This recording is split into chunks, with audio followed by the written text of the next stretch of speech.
Hello and welcome to Add-on. Question है if f is equal to 3xy I cap minus y square j cap, evaluate integration f vector dr vector over c, where c is the arc of the parabola y is equal to 2x square from 0, 0 to 1, 2. So हमें ये integration solve करना है जो कि line integral का part है. हमें ये लाइन इंटीग्रल गिवन है, line integral f vector dot dr vector over c. ये लाइन इंटीग्रल की फॉर्म होती है. इसे सॉल्व करने के लिए हमें सिर्फ कुछ स्टेप्स फॉलो करने हैं and it will be easily solve. So पहला स्टेप क्या होता है, हमें पैरामीटराइजेशन यूज करना है. देन सेकंड हमें पाथ आइडेंटिफाई करना है. Just these 2 steps. अब पैरामीटराइजेशन के लिए हमें x या y में से किसी एक वेरिएबल को t कंसीडर करना होता है. सो बेस्ड ऑन कर्व वो हम कंसीडर करते हैं. पाथ भी हमें ऑलरेडी गिवन है. पाथ एज इन कि x की वेरिएशन कहाँ से कहाँ तक हो रही है और y की वेरिएशन कहाँ से कहाँ तक हो रही है. अब यहाँ पे हमें गिवन है 0, 0 टू 1, 2. राइट, मतलब x हमारा 0 से 1 जा रहा है एंड y हमारा 0 से 2 जा रहा है. सो दोनों की हमें वेरिएशन भी गिवन है. अब इंटीग्रेशन के लिए हमें सिर्फ पैरामीटराइजेशन अप्लाई करना है. पाथ हमें गिवन है. पैरामीटराइजेशन के लिए हम x को t मान लेते हैं, तो y क्या हो जाएगा, y हो जाएगा 2t स्क्वायर. सिंस हमें गिवन है y is equal to 2x square. So line integral में हमें 2 चीज पता करनी है. पहला, हमें जो कर्व गिवन है उसके थ्रू पैरामीटराइजेशन की इक्वेशन बनानी है. देन हमें पाथ आइडेंटिफाई करना है. इस क्वेश्चन में हमें दोनों ही डायरेक्ट गिवन है. हमें कर्व भी डायरेक्टली गिवन है और हमें पाथ भी डायरेक्टली गिवन है. सो बस हमें फॉर्मूले में वैल्यू सब्स्टिट्यूट करनी है.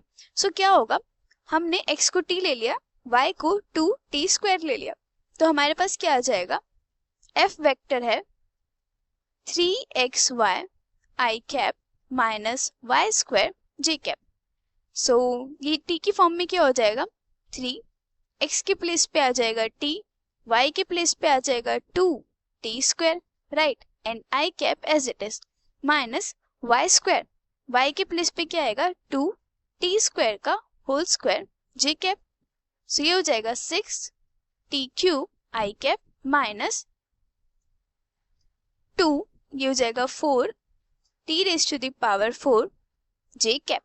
सो ये हमारा हो गया f वेक्टर की फॉर्म इन t. अब हमारे पास है dr vector. Okay, so r vector हमारे पास क्या होता है, x I cap plus y j cap. Right, then dr vector क्या हो जाता है, डेरिवेटिव, ये हो जाएगा dx I cap plus dy j cap. अब ये भी हमने जो अभी वैल्यू सब्स्टिट्यूट करी है उसके थ्रू पता लगा लेते हैं.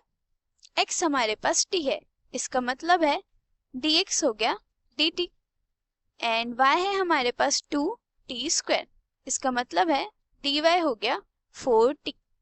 सो अगर इसे प्रॉपरली लिखना है, since y is equal to 2t square, take derivative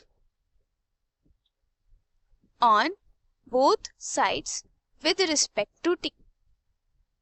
तो ये क्या हो जाएगा, dy by dt is equal to d by dt 2t square.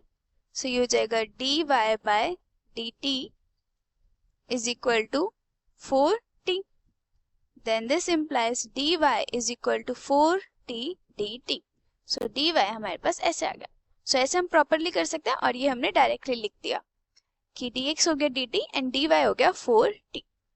Just value put करनी है. हमारे पास क्या है, integration f vector dot dr vector.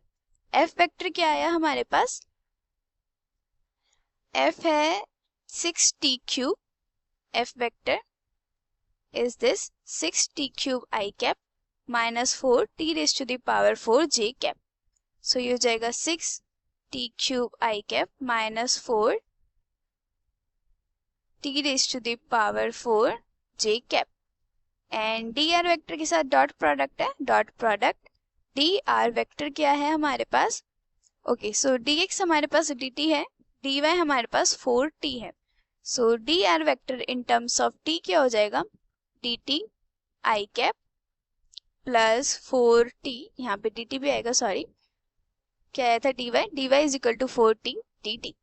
सो ये जाएगा 4t dt j cap. Okay, so बस यहाँ पे वैल्यू पुट कर दो, D T I cap plus 4t D T J cap. अब डॉट प्रोडक्ट में हम क्या करते हैं, सपोज हमारे पास दो वेक्टर्स हैं, डॉट प्रोडक्ट हमारे पास दो वेक्टर्स हैं, A I cap plus B J cap plus C K cap. इसका डॉट प्रोडक्ट हमें करना है, इसका डॉट प्रोडक्ट हमें इसके साथ करना है। तो डॉट प्रोडक्ट में क्या होता है, जो आई के साथ कोफिशिएंट होता है उसका प्रोडक्ट प्लस जो जे के साथ कोफिशिएंट होता है उसका प्रोडक्ट प्लस जो के साथ कोफिशिएंट है उसका प्रोडक्ट। तो हमारे पास वेक्टर के साथ कौन सी वैल्यू आ जाती है, मतलब डॉट प्रोडक्ट होगा वेक्टर के बीच में और हमारे पास रिजल्ट क्या आता है, स्केलर वैल्यू। सो ये क्या हो जाएगा, A X plus B Y plus C Z. So dot product में ये हो जाता है। अब यहाँ पे हमारे पास आई कैप है, जे कैप है, आई के साथ यहाँ पे है 6t क्यूब एंड आई के साथ यहाँ पे है dt। तो ये हो जाएगा इंटीग्रेशन 6t क्यूब dt। आई हट जाएगा है ना, अब आएगा minus 4t raise to the power 4, इसका प्रोडक्ट है 4t dt के साथ। तो हो जाएगा 4t raise to the power 4 multiply 4t dt and जी हट जाएगा। देन ये क्या हो जाएगा, integration 6t cube dt minus 16t raised to the power 5 dt. Then this is equal to dt common ले लो, क्या बचेगा, integration 6t cube minus 16t raised to the power 5. So minus 16t raised to the power 5 dt. Also t कहाँ से कहाँ तक है वो हमने लिखा ही नहीं, I guess. So when we are taking x is equal to t, y is equal to 2t square. हमें ऑलरेडी पता है पाथ, जो क्या कह रहा है कि x हमारा 0 से 1 जा रहा है और y हमारा 0 से 2 जा रहा है, बट हमने x को t कंसीडर करा है, तो जो x की वेरिएशन होगी वो ही t की वेरिएशन होगी। So we can write t varies from कहाँ से कहाँ तक है, 0 से 1, 0 to 1, right. So just put the value, I mean put the limit 0 to 1. अब सॉल्व हो जाएगा इजीली, ये हो जाएगा 6t raised to the power 4 divided by 4 minus 16t raised to the power 6 divided by 6 and limit कहाँ से कहाँ तक, 0 to 1। एंड यहाँ पे हम लिख सकते हैं since integration of x raised to the power n dx is equal to x raised to the power n plus 1 divided by n plus 1। सो क्या है, t की पावर 3 है, तो इसका इंटीग्रेशन क्या होगा, 3 plus 1 t की power 3 plus 1 divided by 3 plus 1। So directly हम लिख सकते हैं t की पावर 4 divided by 4। एक नंबर ऐड कर देना है बस पावर में और वही पावर हमें नीचे लिख देनी है। सो t की पावर 5 के इंटीग्रेशन के लिए क्या आएगा, t की power 6 divided by 6। Now just put the upper limit minus lower limit. So upper limit है 1, सो हो जाएगा 6 by 4 माइनस 16 by 6, 1 ही है, एंड लोअर लिमिट है 0, तो ये ओवरऑल हो गया 0। क्या बचा, 6 by 4 माइनस 16 by 6। इसे रिड्यूस कर सकता है, 2 to the 4, 2 3 the 6, 2 3 the 6, 2 8 the 16। So it is 3 by 2 minus 8 by 3। LCM लेंगे, it is 9 minus 16 divided by 6। हमारे पास ये फॉर्म आ रही है। देन ये क्या बचेगा, this is equal to minus 7 by 6। So we get that line integral f vector dot dr vector over c is equal to minus 7 by 6। So line integral solve करना easy थी, हमें सिर्फ क्या करना है, पैरामीटराइजेशन यूज करना है। Steps क्या क्या है, सो जब भी हमें लाइन इंटीग्रल गिवन होता है, सो हमें एक कर्व गिवन होगा जिसके ऊपर हमें वो लाइन इंटीग्रल सॉल्व करना है, जो हमें इस क्वेश्चन में गिवन है y is equal to 2x square, and उसी को ही हमें पैरामीट्रिक इक्वेशन में चेंज करना होता है, राइट। एंड उसके लिए हमारे पास पाथ भी गिवन होता है, कभी कभी नहीं गिवन होता है, वो हमें आइडेंटिफाई करना होता है, जो हम प्लॉटिंग के थ्रू कर लेते हैं। बट इस क्वेश्चन में हमें दोनों ही चीजें गिवन है, हमें पाथ भी गिवन है और कर्व भी गिवन है। अब कर्व है y is equal to 2x square, so हमने x को t मान लिया, देन y हो जाएगा 2t स्क्वायर, इजी, इतना सब्स्टिट्यूशन हो गया। नेक्स्ट हमें क्या करना है, ये देखना है कि वेरिएशन कहाँ से कहाँ तक है, जो हम पाथ के थ्रू आइडेंटिफाई करते हैं। ये हमारी फॉर्म हमेशा क्या होती है, पेयर में x एंड y के पेयर में होता है, ये x के लिए होता है और ये y के लिए होता है, राइट।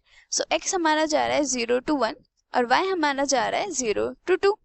सो x की वेरिएशन है 0 to 1 और हमने x को t कंसीडर करा है, सो टी की वेरिएशन भी सेम होगी, तो T varies from 0 to 1। So integration के लिए इतना सब्स्टिट्यूशन हमारा डिसाइड हो गया। नाउ आता है डी आर वेक्टर। अब ये जो डी आर वेक्टर है, इसमें आर वेक्टर की फॉर्म होती है x I cap plus Y J cap, right. So D R vector क्या हो जाएगा, डेरिवेटिव हो जाएगा दोनों तरफ, तो ये हो जाएगा D R vector is equal to D X I cap plus D Y J cap. And बाकी जो हमने स्टार्टिंग में सब्स्टिट्यूशन यूज करा था उसके थ्रू हम डेरिवेटिव ले लेंगे। सो x अगर हमारा t है तो दोनों तरफ डेरिवेटिव लेंगे, हमारा dx हो जाएगा dt। सो ये डेरिवेटिव फॉर्म में आ गया क्योंकि हमें सारा ही इंटीग्रेशन t की फॉर्म में लाना है। सो पैरामीटराइजेशन से यही इजी हो जाता है कि हमारे पास x एंड y में वेरिएबल है, तो हम उसका इंटीग्रल कैसे करेंगे अगर वो x एंड y में। सो इजी करने के लिए हम पैरामेट्रिक फॉर्म यूज करते हैं, तो उससे x एंड y दोनों ही t की फॉर्म में आ जाता है, एक अपर लिमिट लोअर लिमिट पता चल जाती है, एंड देन हम डायरेक्टली इंटीग्रेशन अप्लाई कर सकते हैं, राइट। सो ऐसे ही डेरिवेटिव को x और y से हम चेंज करेंगे t में। सो dx हमारा हो गया dt एंड y हमारा था 2t स्क्वायर, तो y क्या हो जाएगा, dy क्या हो जाएगा 4t dt। सो प्रॉपरली हम इसे ऐसे लिख सकते हैं, अगर y हमारा है 2t square then we take derivative on both sides with respect to t। So हमारे पास क्या आ जाएगा, dy by dt is equal to d by dt 2t square. Just take the derivative, dy और dt की form में लिखा, मतलब dy किस में चेंज हो जाएगा 4t dt में। सो ओवरऑल dr वेक्टर की हमारी ये फॉर्म आ गई। सो क्वेश्चन के अकॉर्डिंग हमारे पास dr वेक्टर भी पैरामेट्रिक फॉर्म में आ गया। Then finally just put the value. अब इसमें f vector dot dr vector होता है ओवर c। सो इन दोनों का क्या होता है, डॉट प्रोडक्ट। सो डॉट प्रोडक्ट में क्या होता है, जो कोफिशिएंट होते हैं i j k की उनका प्रोडक्ट होके एडिशन हो जाता है। सो हमारे पास क्या होता है, वेक्टर वैल्यू से एक स्केलर वैल्यू आ जाती है, राइट। ऐसे ही हमने किया, हमारे पास ये i है, i यहाँ पे है, i का कोफिशिएंट है 6t क्यूब एंड यहाँ पे i का है dt। सो 6t क्यूब की मल्टीप्लाई हो जाएगी dt के साथ, माइनस j का है -4t4, यहाँ पे माइनस नहीं आता है प्लस ही होता है, माइनस डायरेक्टली लिख दिया क्योंकि यहाँ पे माइनस है यहाँ पे प्लस है, प्लस माइनस इज माइनस, तो डायरेक्टली हमने माइनस लिख दिया, ओके। बट होता हमेशा प्लस ही है, वो साइन चेंज होता है बेस्ड ऑन कि हम किस वैल्यू में प्रोडक्ट कर रहे हैं, राइट। सो होगा -4t raise to the power 4 multiply 4t dt। Just हमने सॉल्व करा, t की वैल्यू एक साथ ले ली, dt को कॉमन ले लिया। अब t का वेरिएशन हमें पता है कहाँ से कहाँ तक है, 0 to 1। Just solve the integral and we get the solution, integral line integral f vector dot dr vector over c is equal to -7/6. So this is the answer.